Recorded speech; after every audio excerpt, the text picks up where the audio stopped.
j'ai compris que les signes, les miracles sont très importants dans le verset. Parfois, Dieu fait les miracles ou les guérisons pas à cause de vous seulement, mais pour permettre à ceux qui sont des Pilates, les pharisiens et les scribes là de croire aussi que c'est Dieu qui est sur eux.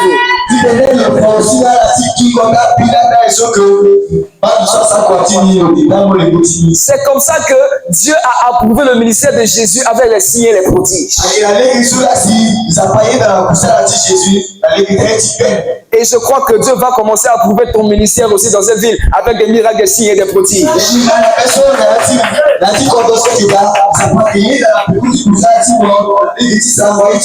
Alléluia. Oh, où sont les deux personnes à qui je suis en train de prophétiser? Où sont les trois personnes à qui je suis en train de prêcher? Où sont les quatre personnes à qui je suis en train de prêcher? Oh, si tu le crois, acclame le Seigneur Jésus. Si tu le crois, acclame le Seigneur Jésus.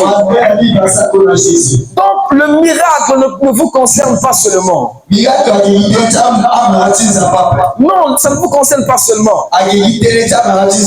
La maladie, selon la Bible, n'est pas une bonne chose. La maladie n'est pas une bonne chose. La maladie, c'est une captivité. La Bible dit que dans le livre de Job, chapitre 42, le verset 10, que Job était vraiment malade, il était captif. Donc quand tu es malade, tu vis dans la captivité. Donc la maladie n'est pas une bonne chose. La maladie est une captivité. C'est une obligation pour toi de recevoir ton miracle. Je te montre deux raisons pour lesquelles tu dois recevoir ton miracle. La première raison, tu dois recevoir ton miracle parce que ça t'amène le soulagement.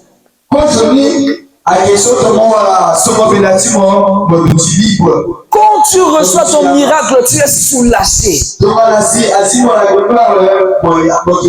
Comme les gens hier qui ont reçu leur miracle, ils ont dit que oui, je ne sens plus la douleur, je suis soulagé.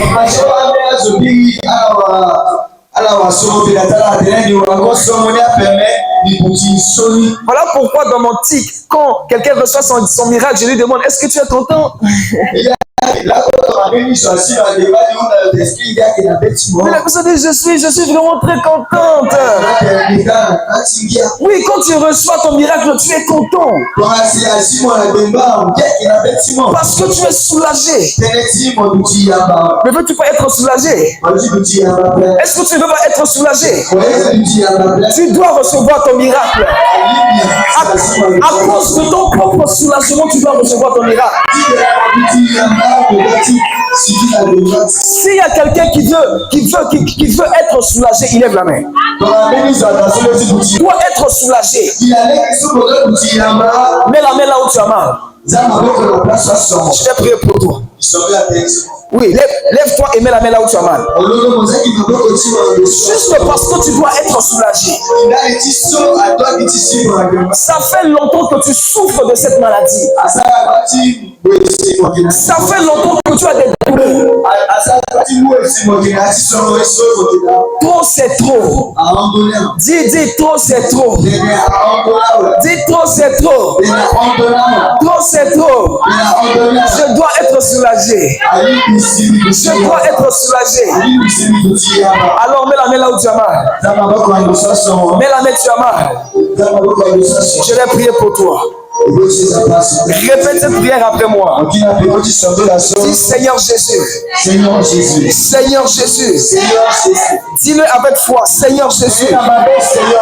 Ce soir, je reçois mon miracle. Ce soir, je reçois mon soulagement. Tu es déjà guéri. Si tu le crois, donne un bon amen à Jésus. Si tu le crois, donne-moi amen à Jésus. Alors que tu es en train d'acclamer, je vois la douleur en train de partir. Tu vas recevoir ton miracle. Alors la deuxième raison pour laquelle tu dois recevoir ton miracle, la Bible dit dans Luc chapitre 7, le verset 16, tous furent saisis de crainte et ils glorifiaient Dieu en disant un grand prophète apparu parmi nous. Et Dieu a visité son peuple. Les gens commençaient à glorifier Dieu à cause de Jésus. Ils ont dit un grand prophète est venu dans la ville. Bien aimé, tu dois recevoir ton miracle. Pourquoi? Parce que ça glorifie Dieu. Donc, même si tu ne veux pas être soulagé, mais parce que ça glorifie Dieu, tu dois recevoir ton miracle.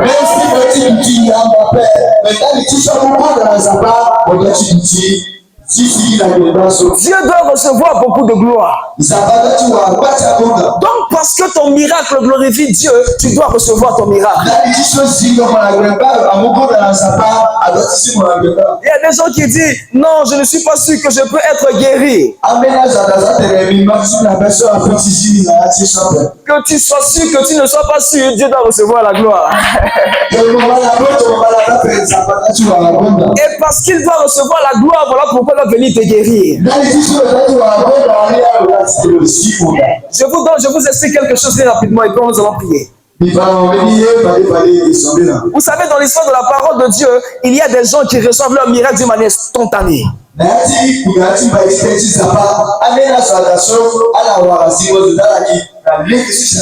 C'est comme j'ai prié pour vous, il y en a d'autres qui ont reçu instantanément leur miracle. Mais il y a d'autres personnes dont leurs miracles ne sont pas instantanés. Certaines personnes, leur miracle est progressif, ça vient avec le temps. Vous savez, le ministère de miracle, c'est comme le noyau d'une mangue. Oui, quand vous plantez ça, parfois ça prend du temps pour que ça germe. Peut-être tu es là ce soir, tu as dit, non, depuis hier je suis venu, je n'ai pas vu mon miracle. Ne sois pas découragé. Ne sois pas découragé. Quelqu'un peut se dire, non, moi je n'ai pas vu ma guérison depuis les 2 jours. Il se pourrait que pendant les jours qui vont venir, que tu vas commencer à venir à l'église. Pendant la louange et adoration, instantanément, tu sais que oh, la douleur a parti. Après tu dis, mais qu'est-ce qui s'est passé? Ce que Dieu a commencé aujourd'hui, il va toujours l'achever. Et il le fait en son temps comme il le veut.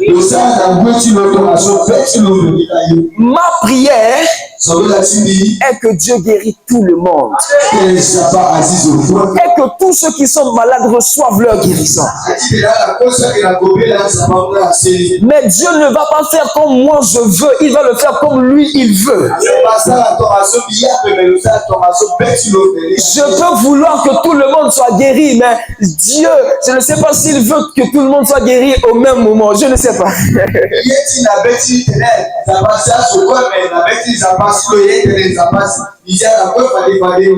Voilà pourquoi je prie qu'il guérisse tout le monde. Alors si tu reçois ton miracle maintenant, grande gloire à Dieu. Même si tu ne reçois pas maintenant, rends toujours gloire à Dieu. Donc ton miracle glorifie Dieu. Et parce que ça glorifie Dieu, que tu dois lui rend gloire. Et lorsque tu le rends gloire, alors tu vas recevoir ton miracle. Oh, si tu le crois, donne un bon amen à Jésus. Si quelqu'un le croit, il acclame très, très fort le Seigneur Jésus. Si tu le crois, acclame très fort le Seigneur Jésus.